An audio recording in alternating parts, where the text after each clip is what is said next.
Happy Thanksgiving and welcome to the Red and Bold Show. I am one of your hosts, Marc Adams. You can find me at 49ers Camelot, and I'm joined by my co-host, Anthony Robertson, who you can find at 49ers Cutback. We're pumped and ready to eat some turkey and all of that kind of stuff. I am. You are too, right, Ant? Oh yeah, I'm looking forward to Thanksgiving. It's one of my favorites because of football connected with good food. Uh, Always a good recipe. It's a good day. You get the family together and everyone just kind of enjoys it. And I am looking forward to the 49ers not playing either. The 49ers played last year, Yeah. and it just changes the mindset, right? It's just a more relaxing day when they're not playing. So I enjoy the 49ers not playing on holidays. And I think this one's going to be a lot of fun. Then we'll watch the Cowboys, Detroit, all that stuff, the normals. And you always root for the Cowboys. I always root for the Cowboys to lose. So I don't really care who they're playing. I always want them to lose. I always root for the Cowboys to lose. Now, if they were playing the Seahawks, man, I don't know, because I hate both of those teams, and I hate the Rams. But hey, anytime the Cowboys lose, I'm happy. So I was not happy to see them win this past weekend. But we don't care about the Cowboys, so we're not going to spend too much time on them. Here today, it looks like Fred Warner is dealing with what was it, week 4, I think, against the Patriots. He said that he fractured his ankle or foot or something like that. I think I saw. Did you Yeah, see it's his that? ankle. Yeah, we had thought it was a probably like a sprain. That was the thought process, is that it was some sort of a high ankle sprain or something like that, and he was working through it. And now we find out that it actually has been playing through a fracture. That's just that toughness that comes from Fred Warner, but it's also an explanation of why he hasn't been playing that defensive play, all pro defensive player of the year type football over the last several weeks, is because he's had to kind of step back from that. In fact, it makes it even more impressive that he's still playing as well as he is with the injured wheel. So yeah, it's crazy that he's doing that, but he put the team, ahead of himself in this situation. That's that mental toughness. That's crazy. I didn't expect to hear that from Fred Warner, but I have a lot of respect for what he's doing and him being out there on the field for his football team. Yeah, that's crazy that he's able to do that. Pretty impressive. And so again, Brock Purdy not throwing today. Looks like he did throw once, according to Nick Wagner. He threw one screen pass, but other than that, did not throw at practice today. How does that make you feel? Are you concerned? Do you think it's probably just one of those things? He'll be good to go, or do you think that he could miss this game as well? Well, I think it's always nervous because of the way things went down last week, where they felt like he was going to be able to play and that they were just going to kind of rest him until Thursday. And then Thursday came and he threw, and there was more pain than he had originally on Monday. That's never a good sign. Now, the good news is he did throw on Monday. They said it was pain free. And so Kyle Shanahan kind of alluded to the fact that he probably would stick to the same plan he had last week, which meant last week on Wednesday, Brock Purdy didn't throw. So tomorrow is actually going to be the big day when he throws on Thursday. If he throws and there's no pain, there's a likelihood he's going to play on Sunday versus Buffalo. If he throws and we have a similar situation, unfortunately, it looks like it's going to be Brandon Allen, because Kyle Shanahan has also said that if Brock Purdy can't go, it's going to be Brandon Allen. And so the 49ers, I think, are very hopeful it's going to be Brock Purdy. And I think all the fans definitely are very hopeful it's going to be Brock Purdy, because it's a different team when he's at the quarterback position. Yeah, and we'll get more into Brandon Allen and the other players here in a second. Vince is in the chat, says so many injuries. Hopefully Dre and Hufanga coming back soon. Dre Greenlaw had his practice window opened up on Monday. So it's possible that they have 3 weeks to decide what to do with him, either add him to the active roster or shut him down for the season like they did John Feliciano this week. I haven't heard anything on Hufanga. Have you heard anything lately? No, I haven't. And that was one of the things that was the talk, probably like a month ago, that he was going to potentially come back and play with the cast. His agent was pushing for that. But Kyle Shanahan and John Lynch were kind of more pessimistic about it. They didn't know how he was going to feel. So that one's been up in the air, but I thought he was going to end up coming back, just the kind of warrior mentality that he has. So yeah, I haven't heard anything, which means with them adding Tashawn Gibson back, there might not be an opportunity for them to bring back Talanoa Hufanga. So I was hoping he was going to come back, but right now it doesn't appear, because they could have easily opened his practice window already and he could have been capable of going. Now we're getting close to the point where you can open up the practice window for anyone that's going to be playing at the end of the season. Once you get to that 4, basically 21 days away from the end of the season, you just open it up for everybody, and then you make decisions, because you have 2 playoff, IR positions to bring back, so it kind of gives you more. But 49ers making the playoffs is going to be very difficult at this point. Well, let's get to talking about players that we think will play on Sunday. I'm going to give you 4 players that I really been liking what I've been seeing lately, and 4 players that right now I'm mad at. And I want you to tell me what you think, like if I'm wrong about any, or what you what you're seeing on film from these guys. So here's the 4 players that I'm really happy with right now. George Kittle is obviously, to me, he's probably the best tight end in football, and definitely is the 49ers' best receiver right now. I mean, you have Jawan Jennings doing great things, but really like what Kittle's doing. He made 2 great catches on Sunday. The second one is Jawan Jennings, just doing the things that he does. Deommodore Lenoir is the third, and Malik Mustafa is the fourth. He hits anything that moves. And so I really like what I'm seeing from all 4 of those. Where are you at on each one? Yeah, I think George Kittle is the best player right now for the 49ers on offense. And he's just been so significant. And I think that, his loss was felt in the Seattle game. If George Kittle would have been playing that game, I do think it would have been a different outcome.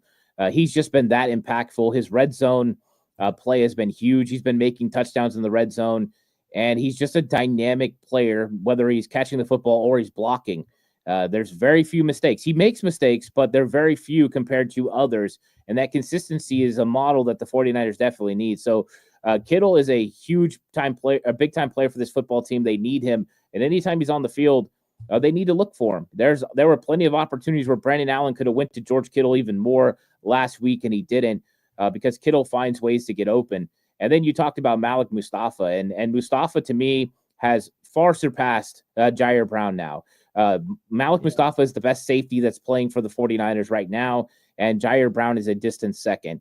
And so I do think that, if they make a decision to go a different way at safety next year with one of those guys, it's going to be replacing Jair Brown, because Malik Mustafa is an absolute guided missile. The guy flies around. There are a couple things he needs to clean up. Some of his angles are bad. Sometimes he doesn't chill and set his feet and break down like he's supposed to make tackles. But those are things you're going to work on as a young player. I like what I see from Malik Mustafa, and I think he's going to be a beast in the future. So I'm excited about him at the safety position. Yeah, I really like what I'm seeing. Here are 4 players that I'm mad at right now. You can tell me if I'm overreacting or whatever. The first is Deebo Samuel. Does he look slow to you? To me, he looks slow. He's not breaking tackles like he has in the past. Something just doesn't seem right with him. Well, it's funny. One of my friends, Warren, he says that Deebo needs to put that 19 back on. He thinks that's the problem. I think that, I think with Deebo, I think that there are moments he looks fast. I think you look at that kickoff return, he looked pretty quick on that one. He was moving pretty well. There's been a couple other occasions this year where he's looked fast. I think he's still moving good, but you're right. At times it does look like he's maybe laboring a little bit. I don't know if he's dealing with something. I don't know if he's got some sort of an ailment that we don't know about. But yeah, I mean, Deebo hasn't looked as dynamic, but I also don't think the 49ers have gotten him the football as much as they like in certain situations. So I don't think that Deebo has looked as impressive as I thought he was going to look, because his training camp was phenomenal. Yeah. I mean, the guy was so good, but we haven't seen that translate to the regular season. Maybe that's some because of Brandon Ayuk, the loss of Christian McCaffrey early in the season. Maybe those hurt some opportunities for Debo. The second one that I'm mad at is Devondre Campbell.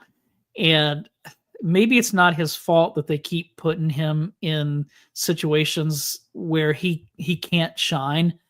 But you talk about bad angles with Jair Brown. To me, I don't know if Campbell takes bad angles or if he's just slow, but he misses too many plays. I think I heard this morning, I don't remember who said it, that I think he leads the team in missed tackles on this season. So he's another one that I'm just kind of over and hoping that Greenlaw can come back soon and keep Campbell off the field some. Yeah, I think Devondre Campbell struggled some, especially in the early part of the season. I actually thought he hit his stride, kind of that Tampa Bay stretch when they came out of the bye. I think Dallas, Tampa Bay, he looked pretty good. He had some really good games. Last week was not the best game for Devondre Campbell. But I thought that Kyle Shanahan had actually said something a few weeks ago that he felt like Devondre Campbell had finally gotten comfortable with the defense. I think that was a little bit of the problem early on. They do put him in some tough situations. I've been talking about this on my show all week. Is I don't understand why when the 49ers are in 3rd and long, like 3rd and 10 plus, that Devondre Campbell's still on the field. I don't get it. You have a third safety like Deshaun Gibson you could bring on the field. You could bring one of those extra corners. I don't understand why the 49ers don't go to a dime set in those sort of situations. Get a more athletic guy that can go out there and play. I don't get it. So there are some question marks as far as personnel groupings that I have for Nick Sorensen, especially what happened last week. And I think Devondre Campbell gets caught up in that. So you're right. Sometimes they put him in bad situations, and his athleticism's not what it was 2 or 3 years ago when he was an all-pro. That is definitely for sure. And so Drake Greenlaw would be a huge upgrade. I think we all know that. But I didn't think Campbell played bad Tampa Bay and maybe the weeks after. But Green Bay, it wasn't his best performance. My next one is Eric Saubert. I feel like he's always doing things that are wrong. Now, the kickoff return by Deebo Samuel that was brought back because of a holding penalty called on Saubert. I've heard some people say definitely was a hold, but by and large, most people are saying that was not a hold. I want to know who these people are that think that was a hold. That is absolutely perfect technique for blocking. The hands on the inside on the chest plate. That's exactly how you coach it and teach it. That's what we call a pancake block. That is very good block. There was nothing wrong with that. All you got was a defender who was out of place, reaching out with an arm, and a referee that bailed him out. That was a perfect block from Eric Saubert. If I'm a coach, I walk by Eric Saubert and I tell him, don't change anything. Do that every single time. That was a bad call. And I think, you're right. He gets caught up because he has made a lot of mistakes this season. It hasn't been great play from Eric Saubert. But I've thought from the beginning of the offseason that Saubert needed to be tight end 3. I've been saying that from the very beginning. A lot of people said from what he did at training camp, he deserved to be tight end 2. And the truth is he was better than the other guys, but they still have a hole at tight end. I was hoping for Logan Thomas, somebody else to step up and play that position. Maybe one of the young rooks. That didn't develop. So the 49ers definitely have a hole at tight end 2 again. Saubert as tight end 3, we wouldn't be talking about this. This would be fine. He's an upgrade over Ross Dwelley, but he's not an upgrade over Charlie Warner. Warner was so good blocking. Saubert's not even close to being as good as Charlie Warner, and I think we feel the effects of that sometime. But, yeah, that kickoff return was a huge momentum change in that football game, and the referees completely messed that one up.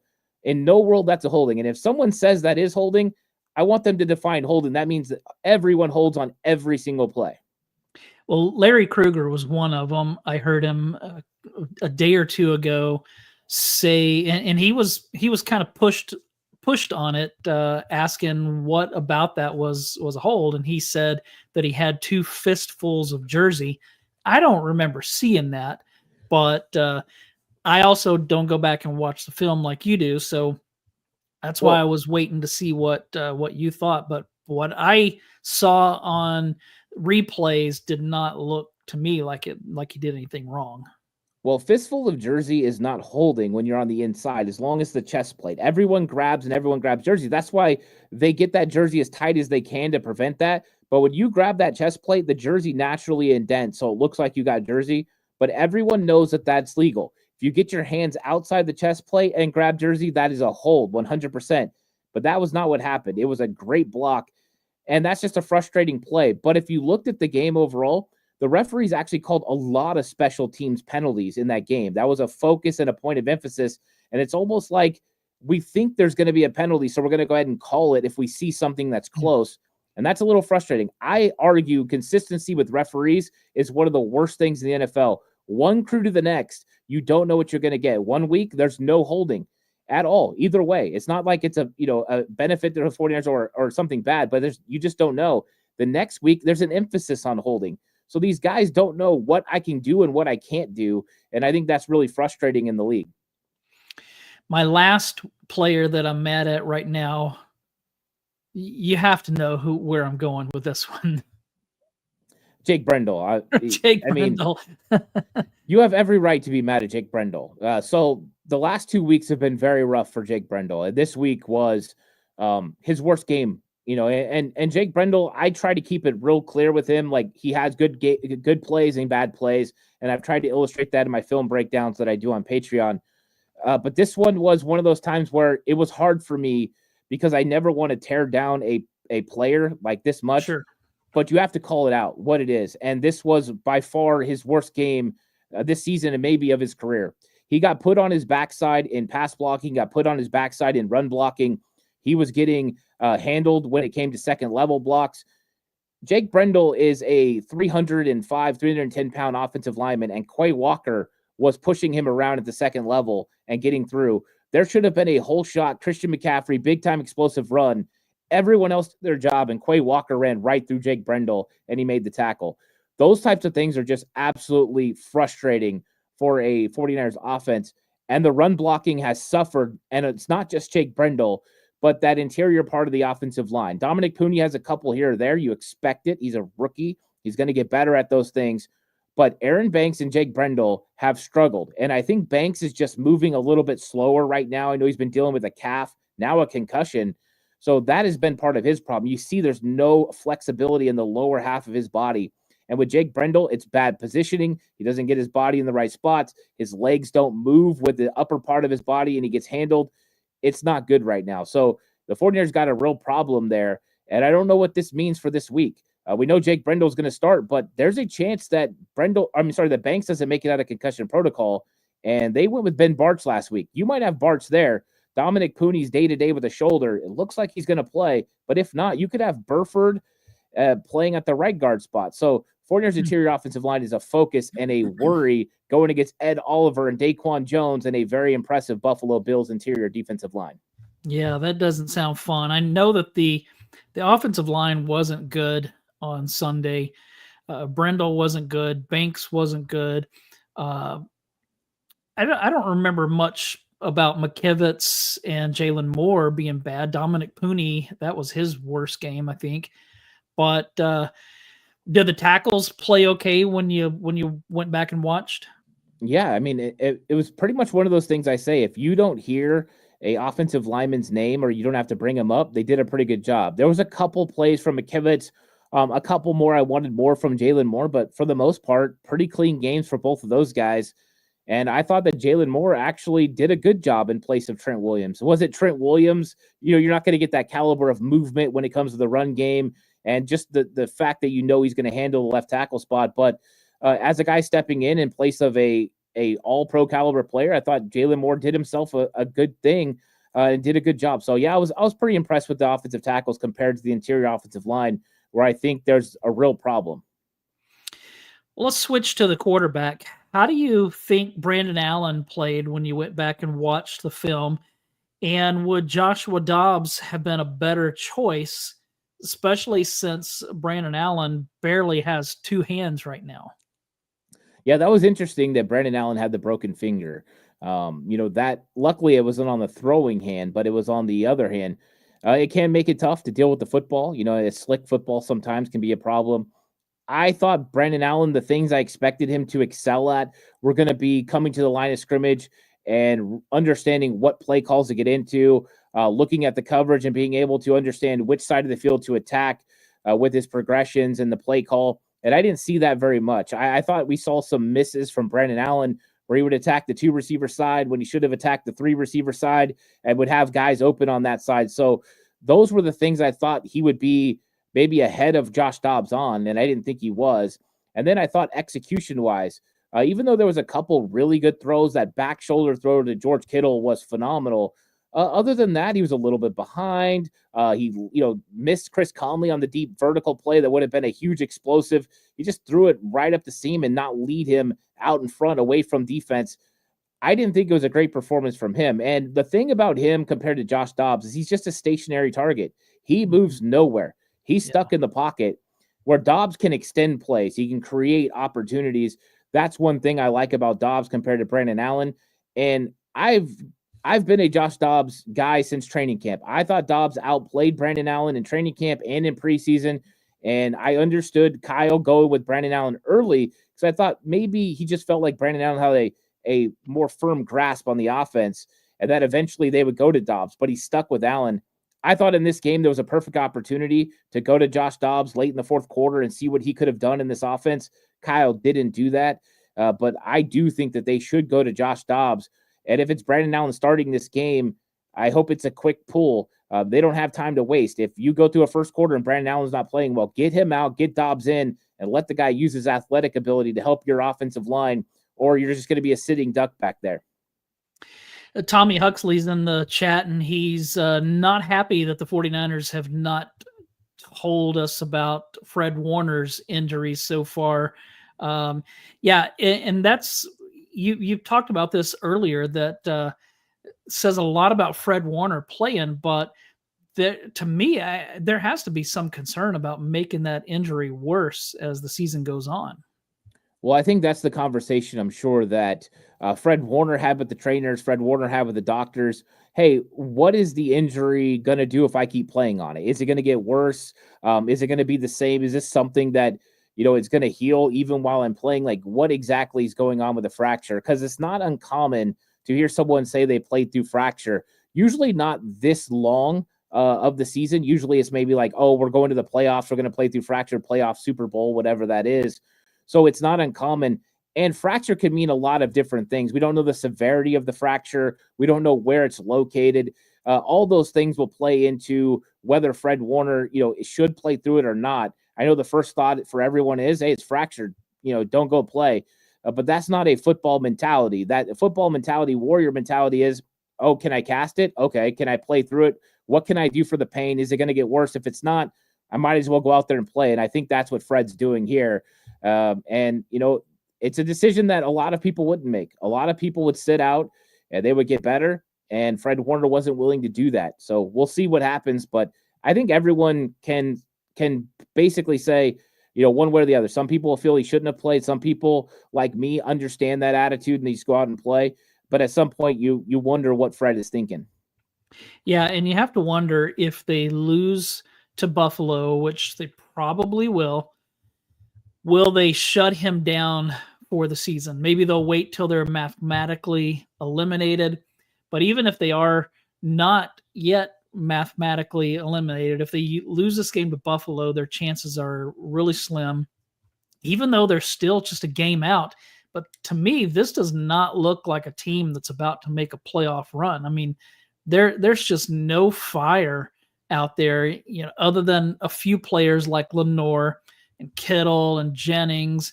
You take away guys like that, Mustafa and Warner as well, even though he hasn't played as well lately, but we understand why. That fire just isn't there. And I think that it's just because they're exhausted. They're physically exhausted. They're mentally exhausted. It just doesn't seem to be a vibeful atmosphere right now. Yeah, I think the NFC West, the way it's kind of playing out, is preventing the 49ers from scaling back and deciding to, not bring some guys back because they're kind of in limbo right now. Do we still play and try to make the playoffs? Because everyone knows if you get into the dance, you just never know. You get a matchup that works your way, you win a game, all of a sudden you get hot, you become the Giants that won a couple Super Bowls in like 2011. And so you always wonder if you could recapture that magic just enough. And that's where the 49ers are right now. 18% chance of making the playoffs doesn't seem like a lot, but one or two things go the right way, and all of a sudden it's like 40% or 50%. And so I think the Arizona Cardinals losing to Seattle has put the 49ers in that state of limbo. And so right now, I don't think any changes happen, but this week could go to determine a long way of what the 49ers do in the future. But like Kyle said, we still have games against the Rams. We have game against the Cardinals. They have some winnable games coming up, and those are big ones. We'll see what happens, but I think it's going to be tough for the 49ers to make the playoffs. But hey, I don't want to call it a done deal because, like you said, they're not mathematically out, and until they are, you just never know what can happen. Yeah. The 49ers here lately have not been running the ball very well, especially since Christian McCaffrey has returned, which is strange to say. Is it the offensive line? Is it McCaffrey? Or are defenses just figuring out how to play this offense better? It is a lot to do with the offensive line. It's a lot to do with edge blockers as well. Guys like Eric Staubert, Kyle Juszczyk on occasion. They haven't really made great blocks on the edge consistently. And then it's also sometimes Christian McCaffrey, sometimes Jordan Mason. I know Mason's ran really well, but I think that it's kind of everything. Now, I do think defenses have decided that they're no longer going to let this 49ers offense just run the football consistently. They are going to come up and take away the run game and put the onus on the quarterback, Brock Purdy or Brandon Allen, to beat them. So I think that has been a point of emphasis for these offenses, our defenses. Now, what's interesting, Seattle ran a too high safety look the whole time, where Tampa Bay, Green Bay were more aggressive in stopping the 49ers run game and making it really hard. There weren't a lot of areas for McCaffrey to run, but if we would add some good blocking from Jake Brendel, if we'd add some good blocking from Aaron Banks on occasion, a couple on the edge, there were opportunities again for explosive plays. This is something I've been saying. Against Seattle, there was 10. Against Tampa Bay, there was 4 or 5 big runs that could have had. Jordan Mason missed an opportunity in this game. I know he had an explosive run for over 10. That play could have went for 40. Just the way he ran the ball when he got past that first level was not good. His second level vision hasn't been great this season. And I think that's sometimes what the 49ers see. What I will say about Kyle, he adjusted in the second half and got a decent run game going with Christian McCaffrey in the third quarter. And that opened up some play action plays. But yes, defenses are trying to take away the run game and putting the onus on the 49ers throwing the football. And last week, especially with Brandon Allen at quarterback, why wouldn't you load the box with 8 or 9 guys and make Brandon Allen go beat you? He wasn't able to do it. And I think if Brandon Allen's at quarterback, that's exactly what the Buffalo Bills will do this week. The last 2 weeks, Ricky Pearsall has been shut out. I don't even know if they've thrown the ball his way. Is he not getting open, or the quarterback's just not looking his direction? He's open. They're not looking his direction. And I think with this week especially, Brandon Allen missed a lot of open wide receivers. It wasn't just Ricky Pearsall, but there were opportunities for Pearsall to catch the ball, and we just didn't get targeted. And it's tough when you see guys out there wide open. And I know sometimes it happens on the backside of progression, and that's not the best way to look. I ignore those. But when Brandon Allen goes the wrong way on the progression, he looks to the wrong side of the field and takes advantage of the wrong things. That frustrates me. He did have Pearsall for a couple of plays, and there were other plays that he could have had Kittle and others. So I think that the Packers game especially can be attributed to the quarterback. Kyle Shanahan was scheming it up to give him some very easy defined reads and defined throws. And you saw it happen on that third drive. He was taking what was there and it was working really well. And he had some of those plays for Pearsall.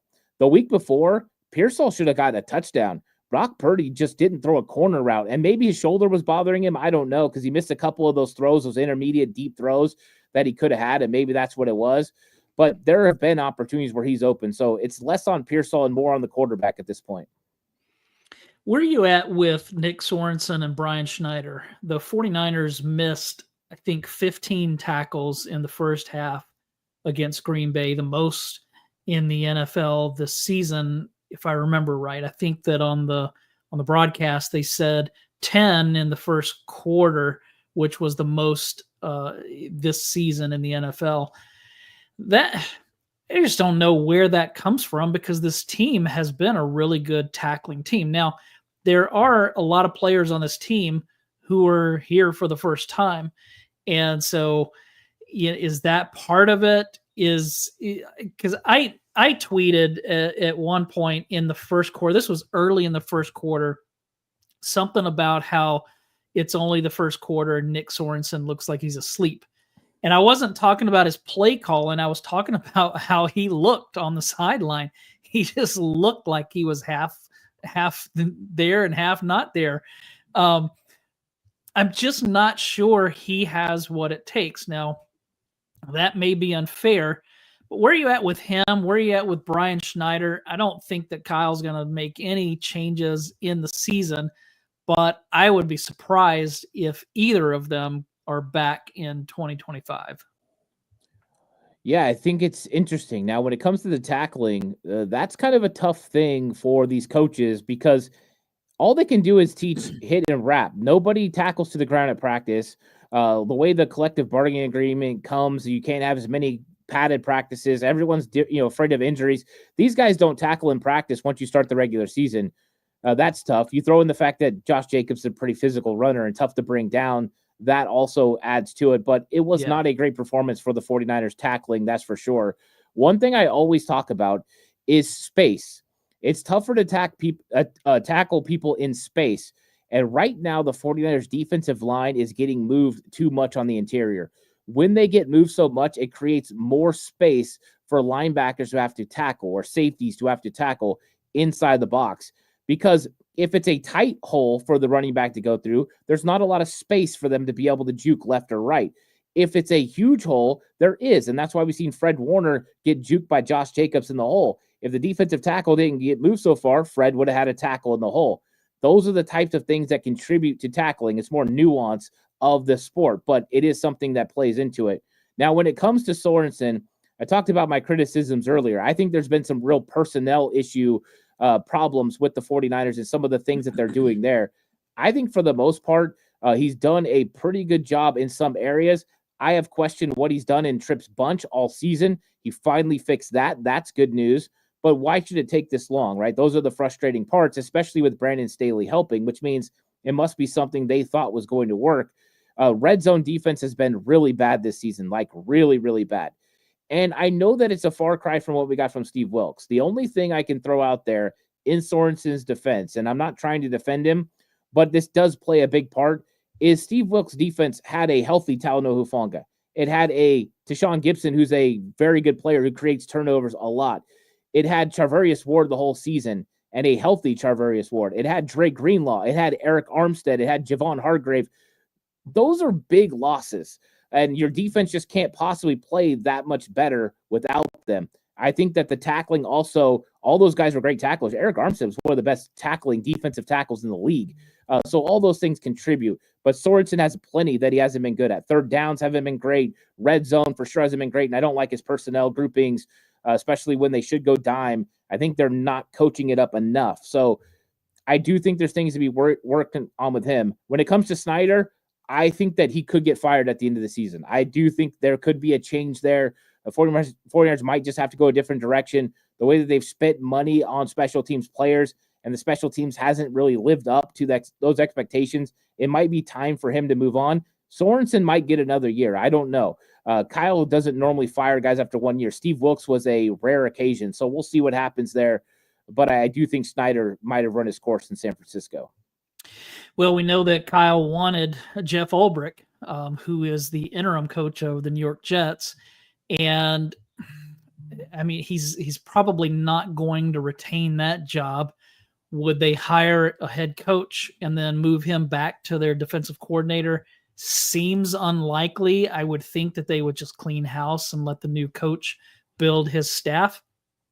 So I think that there's a possibility he could go after Ulbrich again, but who knows? And I mean, Ulbrich did a good job last year, but his defense wasn't playing very well this season before he took over for Robert Saleh.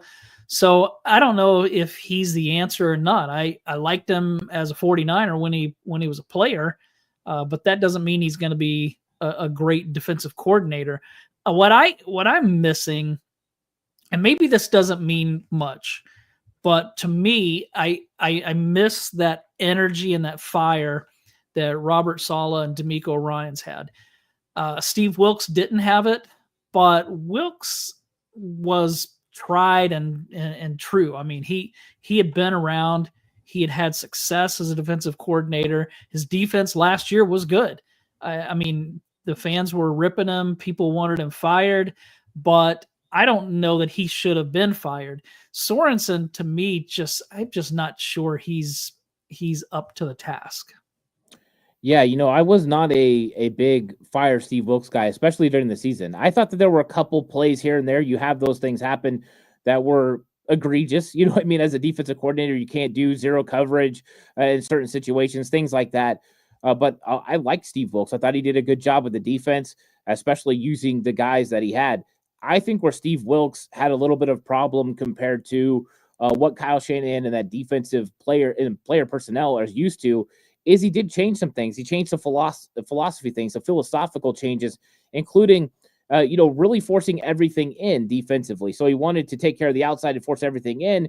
And the 49ers mantra since it's been Robert Saleh and D'Amico Ryans has been take away everything in the middle and force everything outside, make for long throws. You see it with the kind of the played off coverage right now. They allow the throws underneath. So I think that was a big difference for Steve Wilkes compared to what you're seeing from Sorensen. Now, I don't know if Sorensen has it. I've seen some things that are really good. I think he stripped down this defense a little bit too much. I thought that they thought they were doing too much with Steve Wilkes last year, and now maybe they're not doing enough. So he's got to find a happy medium, and so far he hasn't got there. He hasn't got to where D'Amico Ryans was, and I just don't think you're going to see the energy that you got. Number one, Saleh is just a crazy energetic guy. You're never going to get that. And then D'Amico played with that linebacker mentality and coached with that linebacker mentality. So he's a little bit different. But now look at D'Amico on the sidelines as a head coach. Stoic, barely makes any reaction because you have a different thought process. Offensive coordinator's got to stay extremely calm, and head coach has got to stay extremely calm. So it's not bad to be calm as long as you have an intensity and a fire when you talk to your players. And so I think Sorensen has that to a point because he's a former player that played safety. So that's going to be an interesting one. I think Sorensen is the interesting one. You brought up Jeff Ulbrich. I think Jeff Ulbrich would be a great defensive coordinator. And if the 49ers decided to go away from Nick Sorensen, Jeff Ulbrich would be a solid pick. His defense hasn't been good this year, but I think in the right scheme with the right players, it definitely could. CJ Gray is in the chat. He says, so much discussion about coaching when you don't have the players on the field. And that has been an issue. They've missed a lot of players, some key starters, and even some of those key starters that have been playing haven't been playing their best this year. Josh is in the chat. He said, I'm late, forever faithful, even if we suck.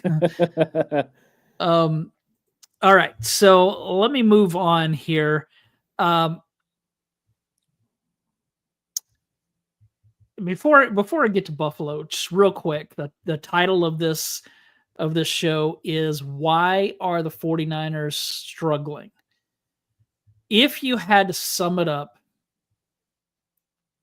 whether it's offense, defense, special teams, or if you want to come up with one thing for each area, why are the 49ers struggling? What is wrong this season? I think it comes down to lack of execution. I think that they just haven't executed well enough on offense, defense, or special teams. I think that we saw last year that the execution was there, and maybe they executed a little bit better on 3 or 4 plays a game. And it may not seem like a lot, but those 3 or 4 plays could be an explosive. You think about big-time runs by Christian McCaffrey last season, and those things happened because everyone made their blocks. He would have hole shots. You think about some of the other plays that they were able to make on defense where they were able to get turnovers, and the turnovers have kind of slowed down to a halt. You look at this last game against the Packers, Jair Brown should have an interception, and Renardo Green should have an interception. They're just not making those plays right now. It's lack of execution in critical moments, and you're seeing it at all 3 phases. And some of that could be coaching. You could always say, hey, coaching, they're the ones who handle execution. But some of it could be, like you brought up, some of the inflection of new players. These guys are not used to making these plays. And you've got young players having to step in and make plays. The crazy thing with the 49ers, and the reason I go back to lack of execution at certain times is being their struggle, is if you look at their numbers, they basically are better than the Buffalo Bills in every single category. More yards on offense, more rushing yards per game, more passing yards per game on offense. They look at what they do in the red zone. It's pretty good. Now, the Bills are better in the red zone. That's the big one. They score more touchdowns. They score more points. That's where they win everything when it comes to that category. On defense, 49ers give up less pass yards per game than the Bills. They give up less rush yards per game than the Bills. Where do the Bills win? They win when it comes to turnovers. They create more turnovers, and they take care of the ball better than anyone else. Those are the factors that they win in. So you can find ways that the 49ers are losing, and a lot of it doesn't have to do with between the 40s when it comes to offense. And for the defense, it's completely what happens when a team gets in the red zone, and that's really why it's lack of execution. Last week, 3 turnovers for the 49ers offense, gave up 21 points on defense, but 2 of those were inside the red zone, one helped by a bad penalty inside the red zone, which I will argue to this day, Renardo Green did not create pass interference. That was a great play. Contact was initiated by Dobbs, so I don't like that call at all. But that's what happens when you turn over the football. Bill's really good at not turning over the football. Only 7 turnovers this season. Wow. Fantastic. So they're really good. They're a plus 14 team. That's going to be a tough one. But I think it's the execution's the problem for the Niners. Josh asked, a realistic chance of beating Buffalo. I'm going to go ahead and say that I'm picking the Bills to win this game. It's probably no shock to anybody. But if Nick Bosa and Trent Williams and Brock Purdy play, I think they have a shot to win. If all 3 of those are out again, I think this is going to be ugly. If Brock Purdy doesn't play, the 49ers cannot beat the Buffalo Bills. I think Josh Dobbs would give them the better chance than Brandon Allen, but even with Josh Dobbs, I just don't think it can happen. The pass rush of the Buffalo Bills with A.J. Epinesa, and the guys that they have out there, the interior guys like Ed Oliver and Daquan Jones, I think that this offense won't be able to move the ball consistently. And so that's going to be a tough draw for Jalen Moore if he's playing in place of Trent Williams. I think that'll be really tough. So I think this one is definitely an uphill battle. I made this statement a couple times this week already. I do believe that this is the best team the San Francisco 49ers are playing this season. I think the Buffalo Bills are better than the Kansas City Chiefs, at least how they're playing right now. The Chiefs are always have the ability to turn it on, but Buffalo's rolling. They're coming off a bye. They're probably going to have Keon Coleman and Dalton Kincaid coming back. Those are going to be huge additions to the offense. They score 29 points per game. They're a dynamic offense. Joe Brady does a good job keeping them balanced. I don't know. This one's really tough. And, I think that a lot would have to go the way of the 49ers. So how exactly can the 49ers win? Well, first off, they have to actually win the turnover battle. This can't be even. This can't be, both teams turned it over once. No, Brock Purdy can't turn over the football. They have to make sure they win the turnover battle. That's number 1. Number 2, they can't allow Buffalo to get into the red zone, at all. They're 63% of the time they're scoring touchdowns. 49ers give up touchdowns at 67%. Terrible. Wow. So you've got to keep them out of the red zone. That's going to be important. So guess what, Nick Sorensen? When they get around the 30, you better stop with the bend and don't break. You better be crazy aggressive getting after Josh Allen to put the onus on him. Don't let him in the red zone. That's another key factor. When it comes to things like third down, the 49ers are actually better than the Buffalo Bills on offense and defense on third down. So those are things the 49ers can win at. Long, sustained drives that you capitalize with touchdowns is the key for the 49ers. I just don't think they can do it without Brock, though. Let me get to a couple of questions here. Marvin Rose asks, how many touchdowns have been called back by penalties? A whole lot. Yeah, I don't know that number, but I feel like a lot of big plays, not necessarily touchdowns, but big plays have been called back by penalties. And that's a problem. It's like this team is playing like a really young team, but the problem is they're not young. Yeah, that's the truth. They're making mistakes at key moments, and that's that lack of execution. Part of the reason you're making mistakes is because you're not in the right position. Jake Brendel reaching out and grabbing someone and holding him and pulling him down because he didn't get his hips in the right position or get his lower body where it's supposed to be. You just see mental mistakes like that cause big time plays to be called back. Now, they're not all mistakes by the 49ers. Some of those are bad calls. We know that. But you make it worse and you compound the situation when you make those mistakes. Unforced errors have hurt the 49ers this season. You just look at this last game, and there were some unforced errors and there were some bad calls. It kind of went both ways. Here's an interesting one from Steve-O. He said Dobbs or Mason don't matter unless they can freaking tackle. 18th in penalties, but first in most points taken off the board. I didn't know that. That's that tells a pretty big story. 23rd in red zone D, 25th in third down D, 19 missed tackles and 2 dropped interceptions. Yeah, those dropped interceptions were killers for sure. Let's see. I thought I had another one up here. CJ Gray asked, should Fred sit out the rest of the season if he is hurt? We kind of talked about that earlier. It kind of depends on where they're at. If they still have a chance to make the postseason, he's not going to sit out. But if they reach a point where they're eliminated, I don't know if Fred's going to voluntarily sit out, but the coaches may sit him out, especially if that injury could potentially get worse and affect his 2025. Yeah, a decision's going to be made pretty soon. I think that, we talked about this earlier. The medical, they've talked to Fred. So if this thing could get worse, he wouldn't be playing right now. But the fact that they are playing it means they probably think that they can control this thing, and the pain is at least something he can withstand. Now, people that don't play football always want players to sit out. That's for sure. And anyone that cares about these guys, you don't want them playing. But the normal attitude of a player, I mean, Ronnie Lott cut off part of his finger, for God's sakes. I mean, this is what these guys do. They go out there and they battle and they play with casts and they play through injuries. And there's not a single player on the field in the NFL, not one, that is not injured in some sort of way right now. Everyone's dealing with something.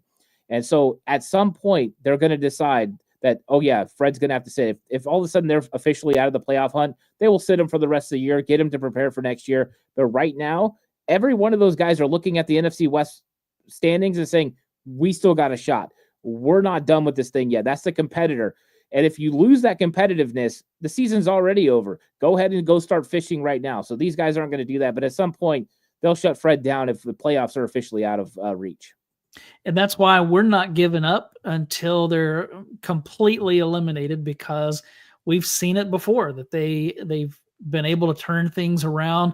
That Lott thing was crazy. That guy used to hit people so hard he'd knock himself out. But we're not going to give up on him. Steve-O asked, how many Pro Bowlers are on this team right now? How many can you think of? Man, I think that Jordan Mason would have been, if not for his shoulder injury and McCaffrey coming back. I think that Mason definitely would have been. Trent Williams always is. I see no reason why he wouldn't be again. You think Dominic Pooney can make the Pro Bowl? I don't think so now. I think that there was a push for it there for a little bit. I think that has kind of slowed down a little bit over the last couple of weeks. I think the 49ers, if they were, 9-2 right now, there would be a lot more players up for the Pro Bowl. But it definitely does help when your record is better and you're a good football team. So I don't think it'll be as many guys. I think that Brock Purdy's got an outside chance of making the Pro Bowl, especially if the 49ers don't make the playoffs. We know how guys will opt out, and that could be an opportunity for him to make the playoffs. But it's going to be tough. You're right. Trent Williams is probably a guy. I think Brock Purdy maybe outside chance for Jawan Jennings with how good he's played this season. George Kittle's a lock to make the Pro Bowl. It'll probably be all pro, first team all pro tight end. And then on defense, it's few and far between. I don't think Bosa's had a year where maybe he's a Pro Bowler. So we'll see. That Fred's probably a Pro Bowler no matter what. Fred's probably an all pro in my opinion, but Demo is on the cusp of a Pro Bowl, and then that's it. I don't think anyone else has a shot. Yeah, I can't argue with that. Yeah, this has been his worst season, though. I mean, but he's still like the second best fullback in the league. That's because there's like 2 of them. Right. Yeah. Well, hey, we're just going to keep believing. And, just like that Detroit NFC Championship game when the halftime show was "Don't Stop Believing," and then they came back and won it all. We're gonna keep believing that way, and we'll see what happens. Maybe they'll let us down here soon, but maybe they'll turn it around. Anything else you want to add before we take off here? Yeah, everyone enjoy Thanksgiving. I hope you guys all have a good turkey day. Enjoy football. There's going to be a lot of good stuff going on. Thursday, Friday, they're having some college football games on. So it's going to be an exciting weekend, family, football, all that. And let's see what happens. Sunday night, who knows? Maybe the 49ers shock the world. They've never been more of an underdog in like the last few years that I can remember. So it's going to be a fun one. Josh Allen's a great player. It's going to be exciting. Let's see what happens. Yeah, well, Josh Allen wasn't that who Kyle Shanahan was envisioning when he drafted Trey Lance? That's kind of what we've been led to believe, but we'll see. It's gonna be a fun game. Could be a snow game. That would be fun. I don't know. That probably wouldn't benefit the 49ers, so we probably should hope for sunshine, but I doubt there's going to be sunshine, and it sounds like it's going to be cold and windy, so we'll have to see how that works out. Thanks, everybody, for joining us. We appreciate you taking the time. Hope that you have a great and blessed Thanksgiving with your family and friends. Have a good rest of your week and your weekend. Everybody stay safe.